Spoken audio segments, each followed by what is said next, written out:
صحیح بخاری حدیث نمبر 1۔ بسم اللہ الرحمن الرحیم۔ شروع اللہ کے پاک نام سے جو بڑا مہربان نہایت رحم والا ہے۔ ارشاد نبوی صلی اللہ علیہ وسلم ہے، تمام اعمال کا دار و مدار نیت پر ہے، اور ہر عمل کا نتیجہ ہر انسان کو اس کی نیت کے مطابق ہی ملے گا۔ پس جس کی ہجرت دولت دنیا حاصل کرنے کے لیے ہو یا کسی عورت سے شادی کی غرض ہو، پس اس کی ہجرت انہی چیزوں کے لیے ہوگی جن کے حاصل کرنے کی نیت سے اس نے ہجرت کی۔ صحیح بخاری حدیث نمبر 2۔ بسم اللہ الرحمن الرحیم۔ شروع اللہ کے پاک نام سے جو بڑا مہربان نہایت رحم والا ہے۔ ارشاد نبوی صلی اللہ علیہ وسلم ہے، ایک شخص حارث بن حشام نامی نے حضرت صلی اللہ علیہ وسلم سے سوال کیا تھا کہ یا رسول اللہ، آپ پر وحی کیسے نازل ہوتی ہے؟ آپ صلی اللہ علیہ وسلم نے فرمایا کہ وحی نازل ہوتے وقت کبھی مجھ کو گھنٹی کی سی آواز محسوس ہوتی ہے، اور وحی کی یہ کیفیت مجھ پر بہت شاق گزرتی ہے۔ جب یہ کیفیت ختم ہوتی ہے تو میرے دل و دماغ پر اس فرشتے کے ذریعے نازل شدہ وحی محفوظ ہو جاتی ہے۔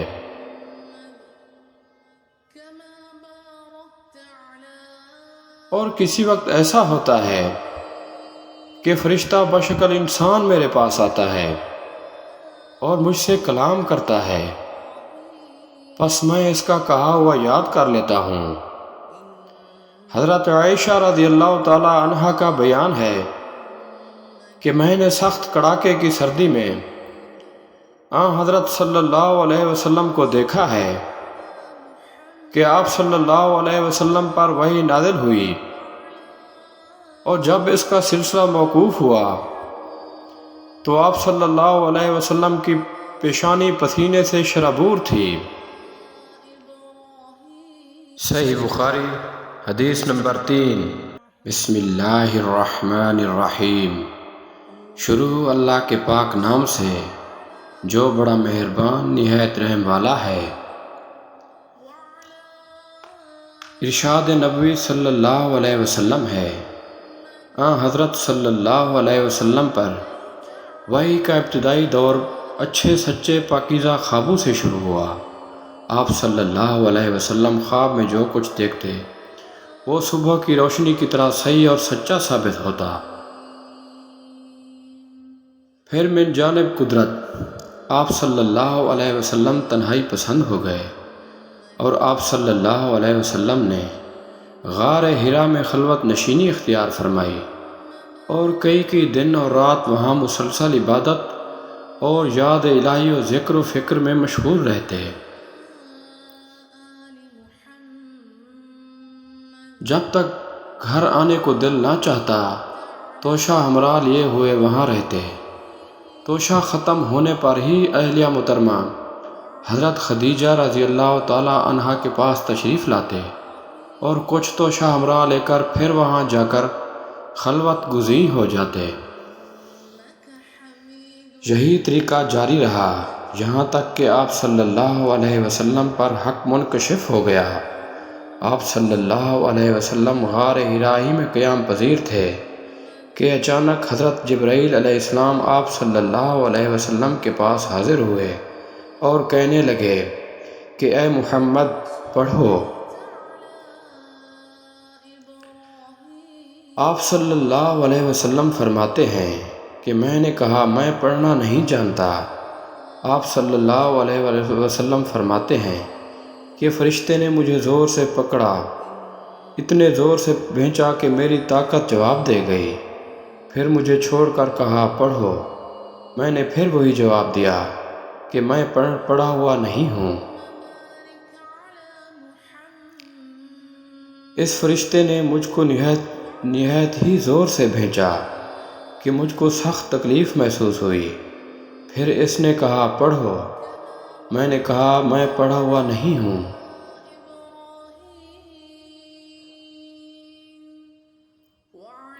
فرشتے نے تیسری بار مجھ کو پکڑا اور تیسری مرتبہ پھر مجھ کو بھیجا، پھر مجھے چھوڑ دیا اور کہنے لگا پڑھو اپنے رب کے نام کی مدد سے، جس نے پیدا کیا اور انسان کو خون کی پھٹکی سے بنایا۔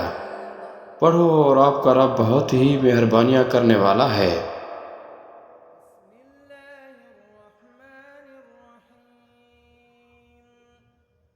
پس یہی آیتیں آپ صلی اللہ علیہ وسلم حضرت جبرائیل علیہ السلام سے سن کر اس حال میں غار حرا سے واپس ہوئے کہ آپ صلی اللہ علیہ وسلم کا دل اس انوکھے واقعے سے کانپ رہا تھا۔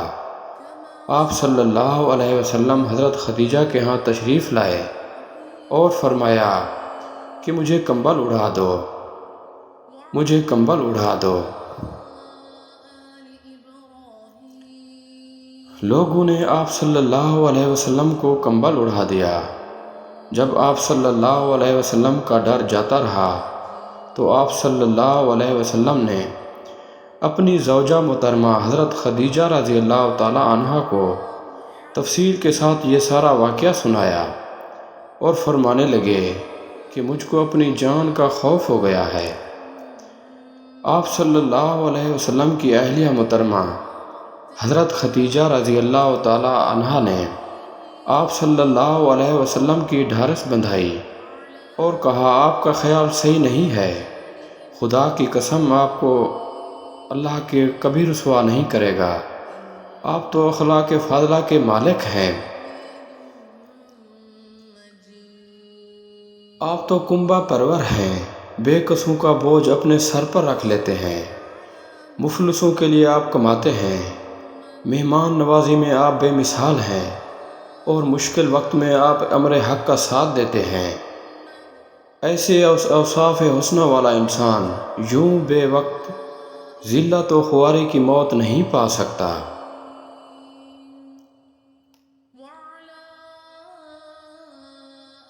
پھر مزید تسلی کے لیے حضرت خدیجہ رضی اللہ تعالی عنہا آپ صلی اللہ علیہ وسلم کو ورقہ بن نوفل کے پاس لے گئی، جو ان کے چچا زاد بھائی تھے اور زمانہ جاہلیت میں نصرانی مذہب اختیار کر چکے تھے اور عبرانی زبان کے کاتب تھے۔ چنانچہ انجیل کو بھی حسب منشاء خداوندی عبرانی زبان میں لکھا کرتے تھے۔ انجیل سریانی زبان میں نازل ہوئی تھی، پھر اس کا ترجمہ عبرانی زبان میں ہوا۔ ورقہ اس کو لکھتے تھے، وہ بہت بوڑھے ہو گئے تھے، یہاں تک کہ ان کی بینائی بھی رخصت ہو گئی تھی۔ حضرت خدیجہ رضی اللہ تعالی عنہ نے ان کے سامنے آپ صلی اللہ علیہ وسلم کے حالات بیان کیے اور کہا کہ اے چچا زاد بھائی، اپنے بھتیجے محمد صلی اللہ علیہ وسلم کی زبانی ذرا ان کی کیفیت سن لیجئے۔ وہ بولے بھتیجے، آپ نے جو کچھ دیکھا ہے اس کی تفصیل سناؤ۔ آپ صلی اللہ علیہ وسلم نے از اول تا آخر پورا واقعہ سنایا، جسے سن کر ورقہ بے اختیار ہو کر بول اٹھے کہ یہ تو وہی ناموس معزز رازداں فرشتہ ہے جسے اللہ نے حضرت موسیٰ علیہ السلام پر وحی دے کر بھیجا تھا۔ کاش میں آپ کے اس عہد نبوت کے شروع ہونے پر جوان عمر ہوتا، کاش میں اس وقت تک زندہ رہتا جبکہ آپ کی قوم آپ کو اس شہر سے نکال دے گی۔ رسول کریم صلی اللہ علیہ وسلم نے یہ سن کر تعجب سے پوچھا کہ کیا وہ لوگ مجھ کو نکال دیں گے، حالانکہ میں تو ان میں صادق و امین و مقبول ہوں۔ ورقہ بولا، ہاں یہ سب کچھ سچ ہے، مگر جو شخص بھی آپ کی طرح امر حق لے کر آیا لوگ اس کے دشمن ہی ہو گئے۔ اگر مجھے آپ کی نبوت کا وہ زمانہ مل جائے تو میں آپ کی پوری مدد کروں گا۔ مگر ورقہ کچھ دنوں بعد انتقال کر گئے، پھر کچھ عرصہ تک وحی کی آمد موقوف رہی۔ صحیح بخاری حدیث نمبر 4۔ بسم اللہ الرحمن الرحیم۔ شروع اللہ کے پاک نام سے جو بڑا مہربان نہایت رحم والا ہے۔ ارشاد نبوی صلی اللہ علیہ وسلم ہے، آپ صلی اللہ علیہ وسلم نے وحی کے رک جانے کے زمانے کے حالات بیان فرماتے ہوئے کہا کہ ایک روز میں چلا جا رہا تھا کہ اچانک میں نے آسمان کی طرف ایک آواز سنی اور میں نے اپنا سارا آسمان کی طرف اٹھایا۔ کیا دیکھتا ہوں کہ وہی فرشتہ جو میرے پاس غار ہرا میں آیا تھا وہ آسمان و زمین کے بیچ میں ایک کرسی پر بیٹھا ہوا ہے۔ میں اس سے ڈر گیا اور گھر آنے پر میں نے پھر کمبل اوڑھنے کی خواہش ظاہر کی۔ اس وقت اللہ پاک کی طرف سے یہ آیات نازل ہوئی، اے لحاف اوڑھ کر لیٹنے والے، اٹھ کھڑا ہو اور لوگوں کو عذاب الہی سے ڈرا اور اپنے رب کی بڑائی بیان کر اور اپنے کپڑوں کو پاک صاف رکھ اور گندگی سے دور رہے۔ اس کے بعد وہی تیزی کے ساتھ در پے آنے لگی۔ صحیح بخاری حدیث نمبر 5۔ بسم اللہ الرحمن الرحیم۔ شروع اللہ کے پاک نام سے جو بڑا مہربان نہایت رحم والا ہے۔ ارشاد نبوی صلی اللہ علیہ وسلم ہے، رسول اللہ صلی اللہ علیہ وسلم نزول قرآن کے وقت بہت سختی محسوس فرمایا کرتے تھے، اور اس کی علامتوں میں سے ایک یہ تھی کہ یاد کرنے کے لیے آپ اپنے ہونٹوں کو ہلاتے تھے۔ ابن عباس رضی اللہ تعالیٰ عنہ نے کہا، میں اپنے ہونٹوں کو ہلاتا ہوں جس طرح آپ ہلاتے تھے۔ سعید رضی اللہ تعالیٰ عنہ کہتے ہیں، میں بھی اپنے ہونٹ ہلاتا ہوں جس طرح ابن عباس رضی اللہ تعالیٰ عنہ کو میں نے ہلاتے دیکھا۔ پھر انہوں نے اپنے ہونٹ ہلائے۔ ابن عباس رضی اللہ تعالیٰ عنہ نے کہا، پھر یہ آیت اتری کہ اے محمد، قرآن کو جلد جلد یاد کرنے کے لیے اپنی زبان نہ ہلاؤ، اس کا جمع کر دینا اور پڑھا دینا ہمارے ذمہ ہے۔ حضرت ابن عباس رضی اللہ تعالیٰ عنہ کہتے ہیں، یعنی قرآن پاک آپ صلی اللہ علیہ وسلم کے دل میں جما دینا اور پڑھا دینا ہمارے ذمہ ہے۔ پھر جب ہم پڑھ چکیں تو اسے پڑھے ہوئے کی اتباع کرو۔ ابن عباس رضی اللہ تعالیٰ عنہ فرماتے ہیں کہ آپ اس کو خاموشی کے ساتھ سنتے رہو، اس کے بعد مطلب سمجھا دینا ہمارے ذمہ ہے۔ پھر یقیناً یہ ہماری ذمہ داری ہے کہ آپ اس کو پڑھو۔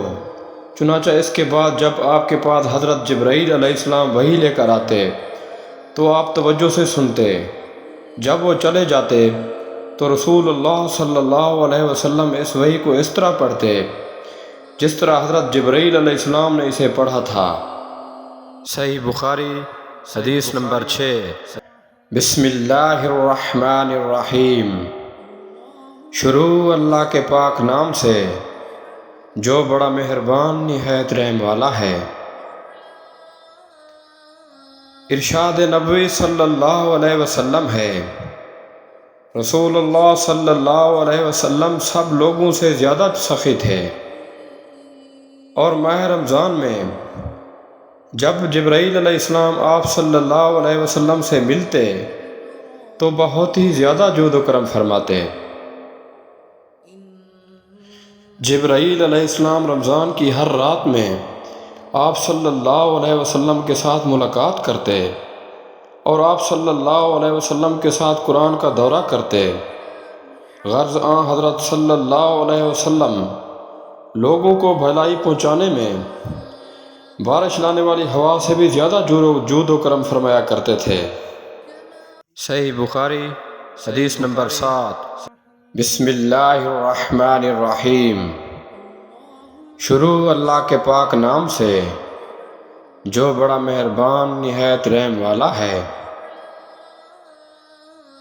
ارشاد نبوی صلی اللہ علیہ وسلم ہے، ہرقل شاہ روم نے قریش کے قافلے میں سے ایک آدمی بلانے کو بھیجا، اور اس وقت یہ لوگ تجارت کے لیے ملک شام گئے ہوئے تھے۔ یہ وہ زمانہ تھا جب رسول اللہ صلی اللہ علیہ وسلم نے قریش اور ابو سفیان سے ایک وقتی عہد کیا ہوا تھا۔ جب ابو سفیان اور دوسرے لوگ ہرقل کے پاس ایلیا پہنچے جہاں ہرقل نے دربار طلب کیا تھا، اس کے گرد روم کے بڑے بڑے لوگ، علماء، وزراء، امراء بیٹھے ہوئے تھے۔ ہرقل نے ان کو اپنے ترجمان کو بلوایا، پھر ان سے پوچھا کہ تم میں سے کون شخص مدعی رسالت کا قریبی عزیز ہے؟ ابو سفیان کہتے ہیں کہ میں بول اٹھا، میں اس کا سب سے زیادہ قریبی رشتہ دار ہوں۔ یہ سن کر ہرقل نے حکم دیا، ابو سفیان کو میرے قریب لا کر بٹھاؤ اور اس کے ساتھیوں کو اس کی پیٹھ پیچھے بٹھا دو۔ پھر اپنے ترجمان کو سے کہا کہ ان لوگوں سے کہہ دو کہ میں ابو سفیان سے حضرت محمد صلی اللہ علیہ وسلم کے حالات پوچھتا ہوں، اگر یہ مجھ سے کسی بات میں جھوٹ بول دے تو تم اس کا جھوٹ ظاہر کر دینا۔ ابو سفیان کا قول ہے کہ خدا کی قسم، اگر مجھے یہ غیرت نہ آتی کہ یہ لوگ مجھ کو جھٹلائیں گے تو میں آپ صلی اللہ علیہ وسلم کی نسبت ضرور غلط کوئی سے کام لیتا۔ خیر، پہلی بات جو ہرقل نے مجھ سے پوچھی وہ یہ کہ اس شخص کا خاندان تم لوگوں میں کیسا ہے؟ میں نے کہا وہ تو بڑے اونچے عالی نسب والے ہیں۔ کہنے لگا اس سے پہلے بھی کسی نے تم لوگوں میں ایسی بات کہی تھی؟ میں نے کہا نہیں۔ کہنے لگا اچھا اس کے بڑوں میں کوئی بادشاہ ہوا ہے؟ میں نے کہا نہیں۔ پھر اس نے کہا بڑے لوگوں نے اس کی پیروی اختیار کی ہے یا کمزوروں نے؟ میں نے کہا نہیں، کمزوروں نے۔ پھر کہنے لگا اس کے تابعدار روز بڑھتے جاتے ہیں یا کوئی ساتھی پھر بھی جاتا ہے؟ میں نے کہا نہیں۔ کہنے لگا کیا اپنے اس دعوی نبوت سے پہلے کبھی اس نے جھوٹ بولا ہے؟ میں نے کہا نہیں بولا۔ اور اب ہماری اس سے صلح کی ایک مقرر مدت ٹھہری ہوئی ہے، معلوم نہیں وہ اس میں کیا کرنے والا ہے۔ ابو سفیان کہتے ہیں میں اس بات کے سوا کوئی جھوٹ اس گفتگو میں شامل نہ کر سکا۔ ہرقل نے کہا کیا تمہاری اس سے کبھی لڑائی بھی ہوتی ہے؟ ہم نے کہا ہاں۔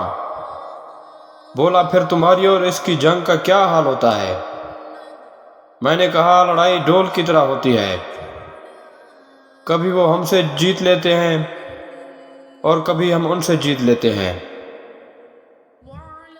ہرقل نے پوچھا وہ تمہیں کس بات کا حکم دیتا ہے؟ میں نے کہا وہ کہتا ہے کہ صرف ایک اللہ کی ہی عبادت کرو، اس کا کسی کو شریک نہ بناؤ، اور اپنے باپ دادا کی باتیں چھوڑ دو، اور ہمیں نماز پڑھنے، سچ بولنے، پرہیزگاری اور صلح رحمی کا حکم دیتا ہے۔ یہ سب سن کر پھر ہرقل نے اپنے ترجمان سے کہا کہ ابو سفیان سے کہہ دے کہ میں نے تم سے اس کا حسب نسب پوچھا، تم نے کہا وہ ہم میں عالی نسب ہے، اور پیغمبر اپنی قوم میں عالی نسب ہی بھیجے جایا کرتے ہیں۔ میں نے تم سے پوچھا کہ دعوی نبوت کی یہ بات تمہارے اندر اس سے پہلے کسی اور نے بھی کہی تھی؟ تو تم نے جواب دیا نہیں۔ تب میں نے اپنے دل میں کہا کہ اگر یہ بات اس سے پہلے کسی نے کہی ہوتی تو میں سمجھتا اس شخص نے بھی اس بات کی تقلید کی ہے جو پہلے کہی جا چکی ہے۔ میں نے تم سے پوچھا کہ کیا اس کے بڑوں میں کوئی بادشاہ بھی گزرا ہے؟ تم نے کہا نہیں۔ تو میں نے دل میں کہا کہ ان کے بزرگوں میں سے کوئی بادشاہ ہوا ہوگا تو کہہ دوں گا وہ شخص اپنے آباء و اجداد کی بادشاہت اور ان کا ملک دوبارہ حاصل کرنا چاہتا ہے۔ اور میں نے تم سے پوچھا کہ اس بات کے کہنے یعنی دعوی پیغمبری سے پہلے تم نے کبھی اس کو دروغ گوئی کا الزام لگایا ہے؟ تم نے کہا نہیں۔ تو میں نے سمجھ لیا کہ جو شخص آدمیوں کے ساتھ دروغ گوئی سے بچے وہ اللہ کے بارے میں کیسے جھوٹی بات کہہ سکتا ہے۔ اور میں نے تم سے پوچھا کہ بڑے لوگ اس کے پیرو ہوتے ہیں یا کمزور آدمی؟ تم نے کہا کمزوروں نے اس کی اتباع کی ہے۔ تو دراصل یہی لوگ پیغمبروں کے متبعین ہوتے ہیں۔ اور میں نے تم سے پوچھا کہ اس کے ساتھی بڑھ رہے ہیں یا کم ہو رہے ہیں؟ تم نے کہا وہ بڑھ رہے ہیں، اور ایمان کی کیفیت یہی ہوتی ہے حتیٰ کہ وہ کامل ہو جاتا ہے۔ اور میں نے تم سے پوچھا کہ آیا کوئی شخص اس کے دین سے ناخوش ہو کر مرتد بھی ہو جاتا ہے؟ تم نے کہا نہیں۔ تو ایمان کی خاصیت بھی یہی ہوتی ہے، جن کے دلوں میں اس کی مسرت رچ بس جائے وہ اس سے لوٹا نہیں کرتے۔ اور میں نے تم سے پوچھا کہ آیا وہ کبھی عہد شکنی کرتے ہیں؟ تم نے کہا نہیں۔ پیغمبروں کا یہی حال ہوتا ہے، وہ عہد کی خلاف ورزی نہیں کرتے۔ اور میں نے تم سے کہا کہ وہ تم سے کسی چیز کے لیے کہتے ہیں؟ تم نے کہا ہمیں حکم دیتے ہیں کہ اللہ کی عبادت کرو، اس کے ساتھ کسی کو شریک نہ ٹھہراؤ، اور تمہیں بتوں کی پرستش سے روکتے ہیں، سچ بولنے اور پرہیزگاری کا حکم دیتے ہیں۔ لہٰذا اگر یہ باتیں جو تم کہہ رہے ہو سچ ہیں تو ان قریب وہ اس جگہ کا مالک ہو جائے گا کہ جہاں میرے یہ دونوں پاؤں ہیں۔ مجھے معلوم تھا وہ پیغمبر آنے والا ہے، مگر مجھے یہ معلوم نہیں تھا کہ وہ تمہارے اندر سے ہوگا۔ اگر میں جانتا کہ اس تک پہنچ سکوں تو میں اس سے ملنے کے لیے ہر تکلیف گوارا کرتا۔ اگر میں اس کے پاس ہوتا تو اس کے پاؤں دھوتا۔ ہرقل نے رسول اللہ صلی اللہ علیہ وسلم سے وہ خط منگایا جو آپ صلی اللہ علیہ وسلم نے دحیہ کلبی رضی اللہ تعالی عنہ کے ذریعے حاکم بصرہ کے پاس بھیجا تھا، اور اس نے وہ ہرقل کے پاس بھیج دیا تھا۔ پھر اس کو پڑھا تو اس میں لکھا تھا، اللہ کے نام کے ساتھ جو نہایت مہربان اور رحم والا ہے۔ اللہ کے بندے اور اس کے پیغمبر محمد صلی اللہ علیہ وسلم کی طرف سے یہ خط ہے شاہ روم کے لیے۔ اس شخص پر سلام ہو جو ہدایت کی پیروی کرے۔ اس کے بعد میں آپ کے سامنے دعوت اسلام پیش کرتا ہوں۔ اگر آپ اسلام لے آئیں گے تو دین و دنیا میں سلامتی نصیب ہوگی، اللہ آپ کو دوہرا ثواب دے گا۔ اور اگر آپ میری دعوت سے روگردانی کریں گے تو آپ کی رعایا کا گناہ بھی آپ پر ہی ہوگا۔ اور اے اہل کتاب، ایک ایسی بات پر آ جاؤ جو ہمارے اور تمہارے درمیان یکساں ہے، وہ یہ کہ ہم اللہ کے سوا کسی کی عبادت نہ کریں اور کسی کو اس کا شریک نہ ٹھہرائیں، اور نہ ہم میں سے کوئی کسی کو خدا کے سوا اپنا رب بنائے۔ پھر اگر وہ اہل کتاب اس بات سے منہ پھیر لیں تو مسلمانوں تم ان سے کہہ دو کہ تم مانو یا نہ مانو، ہم تو ایک خدا کے ہی اطاعت گزار ہیں۔ ابو سفیان کہتے ہیں جب ہرقل نے جو کہنا تھا کہہ دیا اور خط پڑھ کر فارغ ہوا تو اس کے ارد گرد بہت شور و غوغا ہوا، بہت سی آوازیں اٹھیں اور ہمیں باہر نکال دیا گیا۔ تب میں نے اپنے ساتھیوں سے کہا کہ ابو قبشہ کے بیٹے حضرت صلی اللہ علیہ وسلم کا معاملہ تو بہت بڑھ گیا، دیکھو تو اس سے روم کا بادشاہ بھی ڈرتا ہے۔ مجھے اس وقت اس بات کا یقین ہو گیا کہ حضور صلی اللہ علیہ وسلم عن قریب غالب ہو کر رہیں گے، حتیٰ کہ اللہ نے مجھے مسلمان کر دیا۔ راوی کا بیان ہے کہ ابن طور ایلیا کا حاکم ہرقل کا مصاحب اور شام کے نصاری کلاٹ پادری بیان کرتا تھا کہ ہرقل جب ایلیا آیا ایک دن صبح کو پریشان اٹھا تو اس کے پادریوں نے دریافت کیا کہ آج ہم آپ کی حالت بدلی ہوئی پاتے ہیں، کیا وجہ ہے؟ ابن طور کا بیان ہے کہ ہرقل نجومی تھا، علم نجوم میں وہ بہت مہارت رکھتا تھا، اس نے اپنے ہم نشینوں کو بتایا کہ میں نے آج رات ستاروں پر نظر ڈالی تو دیکھا کہ ختنہ کرنے والوں کا بادشاہ ہمارے ملک پر غالب آ گیا ہے۔ بھلا اس زمانے میں کون لوگ ختنہ کرتے ہیں؟ انہوں نے کہا کہ یہودیوں کے سوا کوئی ختنہ نہیں کرتا، سو ان کی وجہ سے پریشان نہ ہوں۔ سلطنت کے تمام شہروں میں یہ حکم لکھ بھیجیے کہ وہاں جتنے یہودی ہوں سب قتل کر دیے جائیں۔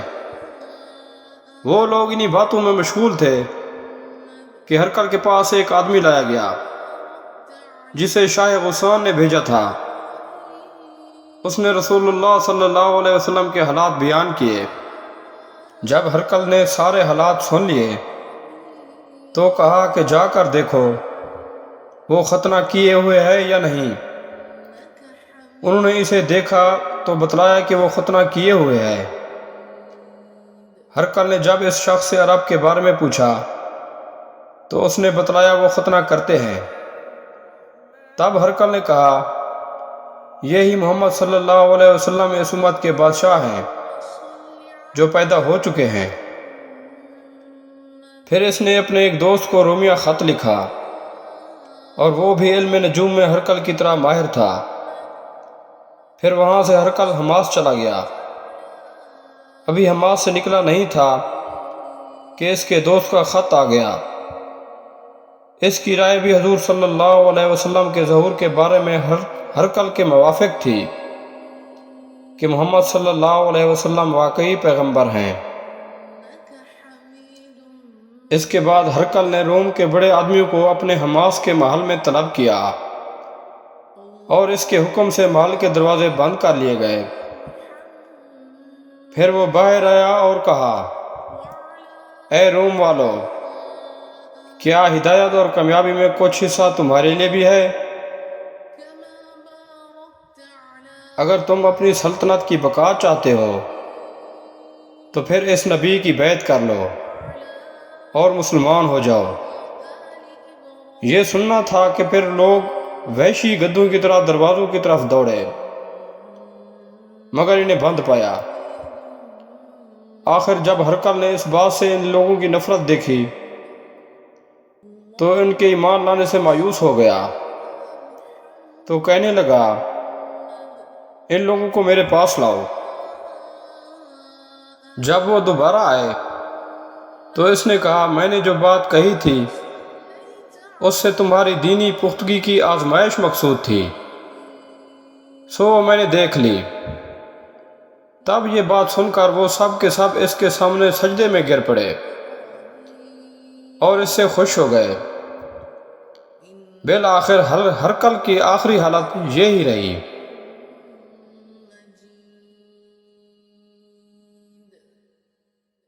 Allah